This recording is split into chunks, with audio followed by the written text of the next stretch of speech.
Hello po, ma'am. Ang ganda naman po ng bahay niyo. Sino yan, Nay? Hello po. Anak, ito nga pala si Bebang. Bagong katulong natin dito. Siguraduhin mo lang na magaling ka, ha? Dahil ayoko sa lahat, yung tatanga-tanga. Opo, ma'am. Ayusin ko po yung trabaho ko. Sige na, mag-umpisa ka na maglinis. Sige po. Di ko talaga gusto yung bago namin katulong dito. Nakakainis yung mukha niya. Ano yun? Ano ba yan? Unang araw pa lang dito, may nabasag ka na agad? Sorry po, ma'am. Tatanga-tanga kasi maglinis? Di mo ba alam na 1,000 pesos ang isa niyan? Linisin mo na yan! At wala ka sweldo na 3 araw, ha? Dahil wala ka naman pambayad niyan. Ganito nyo pala tinrato ang nanay ko? Kumanda kayo.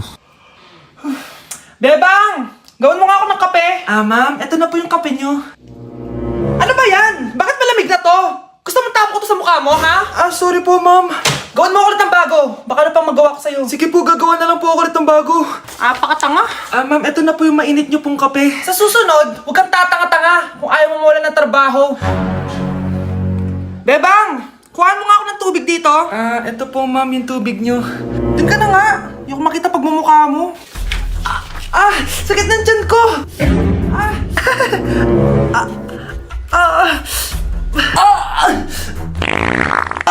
Anak! Lumabas ka muna dyan! Gusto mo nang mainit, ha? Tignan ko na lang kung hindi kumulo yung tiyan niyo dito. Ma'am, ito na po yung mainit niyo pong kape. Ito po, ma'am, yung tubig niyo. Hindi ko kayo mapapatawad sa ginawa nyo sa nanay ko. Nag-uumpisa pa lang ako sa paghihiganti ko sa inyo. Na-like ng kifi ko. Anak, anong ibig sabihin ng kifi? Galing naman nito. Anak, ano ginagawa mo? Nay, nagla-like po ako ng mga post sa TikTok. Nagla-like?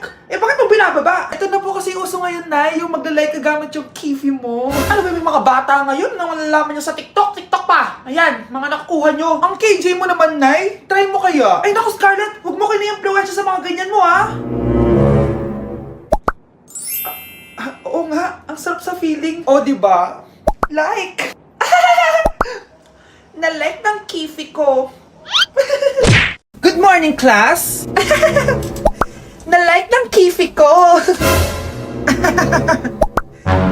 Na-like ng deck ko. Aba, grabe na tong mga to. Ganyan na ba yung mga natututunan nyo ngayon? Sabi ko na nga ba walang magandang dulot yung TikTok na yan. Uso kasi to, ma'am. May bago na nga eh. Hay naku Samantha, tigilan mo ako. Ano namang bago yan? Eto po, ma'am, tuturuan ko kayo. Anong pinang-like mo, Samantha? Yung esophagus ko po, ma'am. Esophagus? Grabe yung talent nyo, ha? Ikaw naman, ma'am. Try mo din. Sige. Ma'am, mali po kayo. Ma'am, sumobra po kayo. Hindi na po esophagus yan. Bitukan na po yan. Ganda ko dito, oh. Sino yun? Nasaan na yun? Bata, okay ka lang ba? Kanina ka pa kasi nakatayo dyan eh. Pwede mo ba ako tulungan? Tulungan saan? Nawawala kasi yung kwintas ko. Dito ko yun nawala. Bigay kasi yun ng nanay ko sa akin eh. Sige tara. Saan mo ba kasi yun uling nakita? Dito lang yun banda sa puno. Kwintas? Kanina pa ako paikot-ikot dito sa punong to. Wala namang kwintas eh. Sure ka ba? Bata? Walang yung batang yun na. Iniiwan ako dito. Pinaglalaroan lang ata ako. Uwi na nga ako. Hi, Scarlett! Kagulat ka naman! Paano ka nakapasok dito sa bahay namin? Tara, hanapin na natin yung kwintas. Saan ka ba kasi pumunta kahapon? Bigla ka nawala eh. Hindi ko din alam eh. Oo, tara, hanapin na natin yung kwintas mo. Yay! Anong kulay ba kasi yun? Kulay silver yung kwintas. Silver? Kanina pa ako naghahanap dito. Parang wala naman silver na kwintas dito. Bata? Iniwan na naman ako. Andito ka lang palang bata ka? Ang ginagawa mo dyan? Nay, hinahanap ko yung kwintas ng batang kasama ko. Umuwi ka na. Magagabi na oh. Sige, Nay. Nay, yan ata yung kwintas na hinahanap ng bata. Ba't nasa iyo yan? Wala to anak. Tara, uwi na tayo. Nay, saan mo ba talaga galing yung kwintas na yan? Itong kwintas na to anak, special to sa akin dahil galing to sa kapatid ko.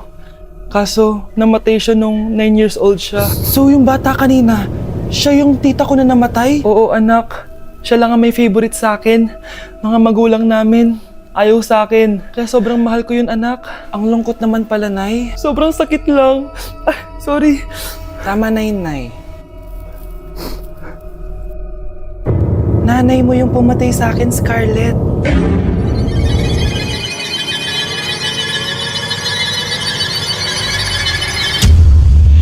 Pakainit! Nay!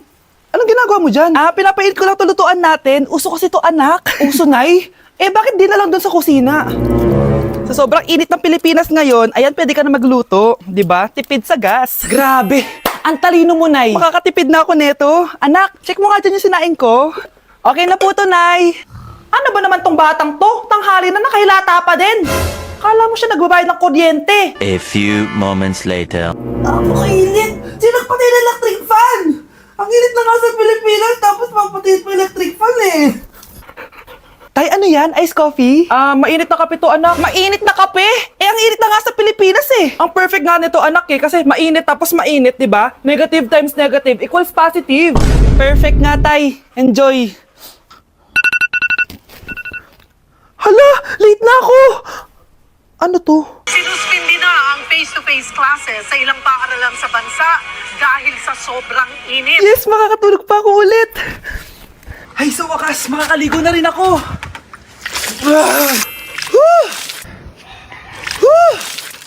Hi, Cheska. Hi. Alam mo ba kung bakit mainit sa Pilipinas? Bakit? Kasi, hot ako. Pero natabo. Yan, ang init-init na ka sa Pilipinas tapos mag-joke ka pa ng ganyan. Sungit! Nay, sorry. Napagastos ka pa tuloy sa pagpapa-hospital sa akin. Ano ka ba, anak? Nawala na nga sa akin yung kuya mo, di ba? Ayoko namang mawala ka din sa akin. Hello po, good morning. Dok, ano po balita? Makakalabas na po ba si Scarlett bukas? Ma'am, may good news po ako. Pwede na po lumabas si Scarlett bukas. Salamat sa Diyos! Hindi na ako magiging pabayang ina. Ayoko na maulit yung nangyari sa kuya mo. Nay, ano pala nangyari kay kuya? Hindi mo pa nakakwento sa akin yun. Ha? Bata pa yung kuya mo, anak, nung nawala ko siya sa palengke. Mare, magkano tong sitaw? 50 na lang sa'yo, Mare. Ang mahal naman, Mare. Pwedeng 20 na lang to. Mga laruan ba yun? Ang ganda nun na. O siya, sige na, kumare naman kita eh. Ayun yung gusto ko sa'yo eh. Tara na, anak. Anak, anong lugar na to? Nasaan yung batang yun? Nasaan na si nanay? Nay! Anak! Ate, may nakita po kayong bata dito? Ay, wala po akong nakita eh. Nasaan na ba yun? Anak! Simula noon, hindi ko na nakita yung kuya mo, Scarlett. Hanggang sa may pumuntang pulis sa bahay natin. Ang sabi nila, patay na daw siya. Grabe naman yung nangyari kay kuya, Nay. Ang lungkot naman po pala nung nangyari sa kuya ni Scarlett. Sige na po, ma'am. Kailangan ko pa pong bisitahin yung mga ibang pasyente. Sige po, Doc. Salamat po. Anak, ang importante, makakauwi ka na bukas. Opo, Nay. Makakapag-thirst trap na ako ulit.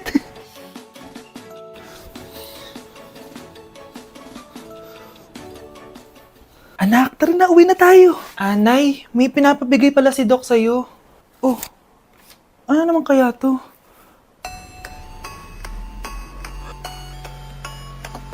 Paano nangyari yun? Doc, bakit ka meron neto, ha? Bakit may picture ka ng nawawala akong anak? Hindi mo ba talaga ako naaalala? Hindi. Sabihin mo sa akin, buhay pa ba ang anak ko? Umalis ka na. Marami pa akong gagawin. Buhay pa ba ang anak ko? Oo! Buhay na buhay ako! Ako ang anak mo na iniwan mo sa palengke dati! Nagtataka ka? Isa na akong trans ngayon.